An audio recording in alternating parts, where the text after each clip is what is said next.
Section 5.6, linear inequalities in two variables. We're going to start with a vocabulary term, and that term is solution. A solution is simply an ordered pair, x comma y, that makes an inequality true. That should be makes. So the first set of examples here, tell whether the ordered pair is a solution of the given inequality. Well, we'll be given an inequality like 3x minus y is less than 2. We'll also be given an ordered pair like negative 2, 2. And what we need to do to determine if this ordered pair is a solution is we need to substitute these two values, negative 2 and positive 2, in for x and y. Okay, so I'm actually going to get rid of those marks. We'll do the x in red, we'll do the y in blues. Okay, so the x goes there, the y will go there, and let's just plug in everything and see what we get. So we get 3 times my x value, which is now negative 2, minus my y value, which is positive 2. And we're going to see if that is less than 2. That's the real question. So 3 times negative 2 is negative 6. And then that'll be minus 2. We're going to see if that's less than 2. Negative 6 minus 2, that is negative 8, which is less than 2. This is a true statement. This is true. Okay, negative 8 is less than 2. So the question says, tell whether the ordered pair is a solution. We can say that yes, negative 2, 2, negative 2, 2 is a solution. Okay, let's try another one here. Number 2, x minus 3y is greater than or equal to 8. And then the ordered pair is going to be 1, negative 1. So my x value goes there, so it's going to be 1. And then my y value, negative 1, so minus 3 times negative 1. We're going to see if that is greater than or equal to 8. So negative 3 times negative 1 right here. Negative times negative is a positive, so that's going to be plus 3. Then we'll have a 1. We're going to see if that's greater than or equal to 8. 1 plus 3, that's obviously 4, greater than or equal to 8. This is a false statement. 4 is not greater than or equal to 8. It is not greater than, it's not equal to. So this is a false statement. False. Okay, right there, that's false. So what we can say then is we can say that 1, negative 1 is not a solution. Does that mean that x minus 3y is greater than or equal to 8 has no solution? No, we're just saying that the ordered pair 1, negative 1 is not a solution. Obviously, there's so many different combinations of x and y that you can come up with that would be solutions, but 1, negative 1 is not one of them. Okay, the main idea of this section is graphing linear inequalities in two variables. Okay, so the graph, this is technically a vocabulary term, graph of a linear inequality in two variables. It's a way to show all solutions of an inequality on a coordinate plane. Okay, so it's kind of going back to chapter 2 where we're graphing, open circle, closed circle, left, right, but now we're expanding it to two variables where now, instead of a number line, now we've got a coordinate plane. Okay, so the steps for graphing linear inequality. Step number 1, graph the boundary line. That's the same rules as if it were just an equal sign. So if we had like y equals, 3x minus 4, that'd be a slope of 3, a y-intercept of negative 4. The rules for graphing the line are not going to change. Get it in slope-intercept form, mark your y-intercept, use your slope to find the second point. What's different with inequalities is if we have a strictly less than or strictly greater than, what that means is you're going to have a dashed line. So your line would look like this. This would be the equivalent of an open circle. Okay, so a less than or greater than, strictly less than or strictly greater than, I'm actually going to erase this and make that look a little better. So less than or greater than corresponds to a dashed line. Okay, if you have that or equal to part, so if you have less than or equal to or greater than or equal to, so remember in a number line, that was a closed circle. With the linear inequalities, with the coordinate plane, now we're going to have what's called a solid line. Okay, and that's just going to look like this. Okay, so if you have the or equal to part, you're going to graph the line just like normal. You don't have to worry about the dashed line. If you do not have the or equal to part, see how this one does and this one does not. If it does not, you're going to have a dashed line. That would be the equivalent of the open circle.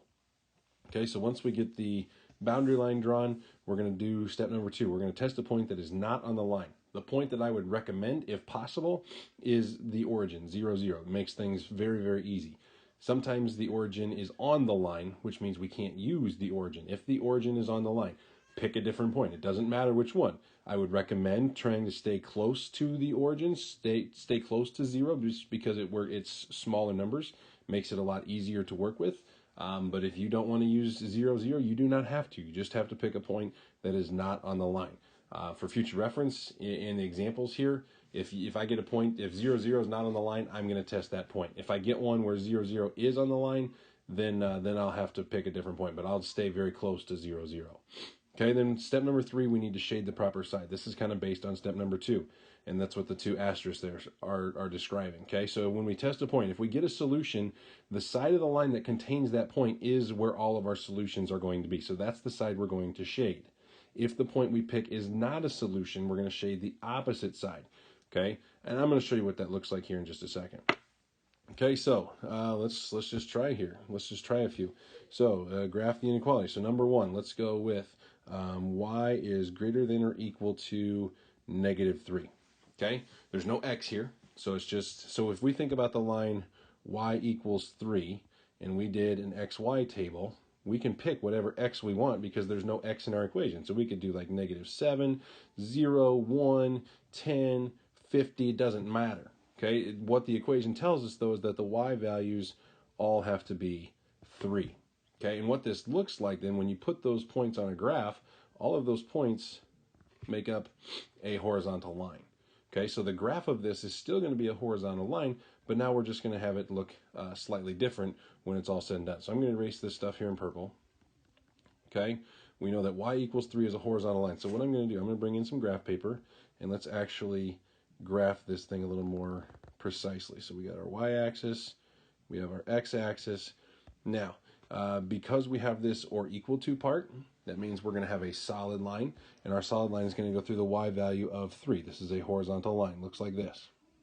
Okay, there's our boundary line. Now we need to do step number 2. Test a point that is not on the line. Prefer 0, 0. 0, 0 is not on the line. We can use 0, 0. Okay, so we're going to test the point 0, 0, and we're going to plug it into this inequality. Okay, we do not have an x in our inequality, so this x value right here doesn't matter. It doesn't matter what the number is. Because we don't have an x in the inequality, the x value doesn't matter. So we're just going to plug in our y value, 0 greater than or equal to 3.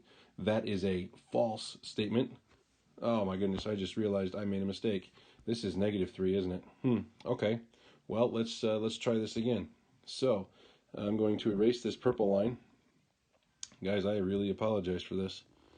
So -3 is down here. It's still a solid line. There we go. And this needs to be 0 is greater than or equal to -3. That's a huge mistake. I apologize. All right, so 0 greater than or equal to -3. That is a true statement. Okay, this is true. So my point was above the line, in this case above. Okay, when I tested it in, I got a true statement. So this side of the line, the upper side this time, is going to be where all of the solutions are. So I'm just going to shade, and this is what it looks like when you can hand shade. Just kind of sketch in the side of the line that contains all the points. If you want to use a highlighter or a colored pencil or something, feel free. If you just want to use your pencil, you can do that too. That's perfectly fine. Let's try another example here. Number 2. Let's go with -x plus 2y is greater than 2. Okay, so this is in standard form. Our x's and y's are on the same side. So in order to graph this efficiently, let's put this into slope-intercept form first. Okay, so we'll do that in green. I'm going to get the y by itself. To do that, I've first got to get the x to the opposite side. So that's going to leave me with 2y is greater than +x, +2, x plus 2. Then I need to divide both sides by 2. The 2's go away on the left, so I got y is greater than, let's see, x over 2. If I have one pizza and I split it between 2 of us, each of us gets 1/2 of the pizza. So 1/2 x, 2 divided by 2 is 1. If you're going to divide everything, or divide this side by something, you got to divide everything by that number.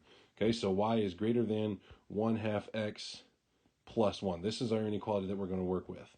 Okay, so let me, we've already got graph paper in. Let me bring in an axis, a coordinate plane. So there's the y-axis.